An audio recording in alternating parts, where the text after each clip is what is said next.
Facebook এবং YouTube এবং টিকটকের মধ্যে ভাইরাল একজন আছে যার নাম হলো ওমর। তার কথাগুলো যুবকেরা ফলো করে এবং শেয়ারও দেয়, কপি লিঙ্ক করে করে ফর ইউর মধ্যে নিয়ে যায়, ভাইরাল করে দেয়।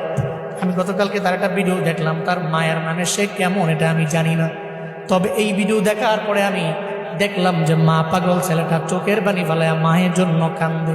নেপালের পাহাড়ের সামনে দাঁড়াইয়া বলতেছে, আমার মা দুনিয়ার মধ্যে আমার সবচেয়ে বড় আপন। আমার মায়ের বিরুদ্ধে কথা বললে আমি কোনো আইনও মানি না, কাউরে আমি চিনি না, কারণ মায়ের মতো আপন আমার দুনিয়ার মধ্যে কেউ হতে পারে না।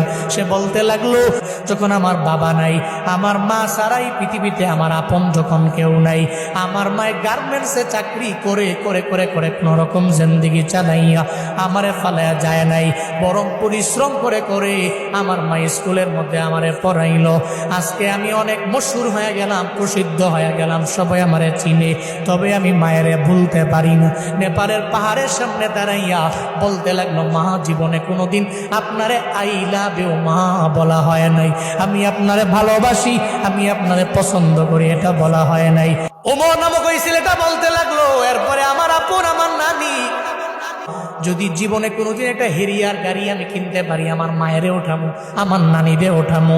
যুবকেরা তোমরা অন্যান্য বিষয়গুলো টিকটক দেখা দেখে অন্যজনদের ফলো করো, তবে এটা কেন ফলো করো না?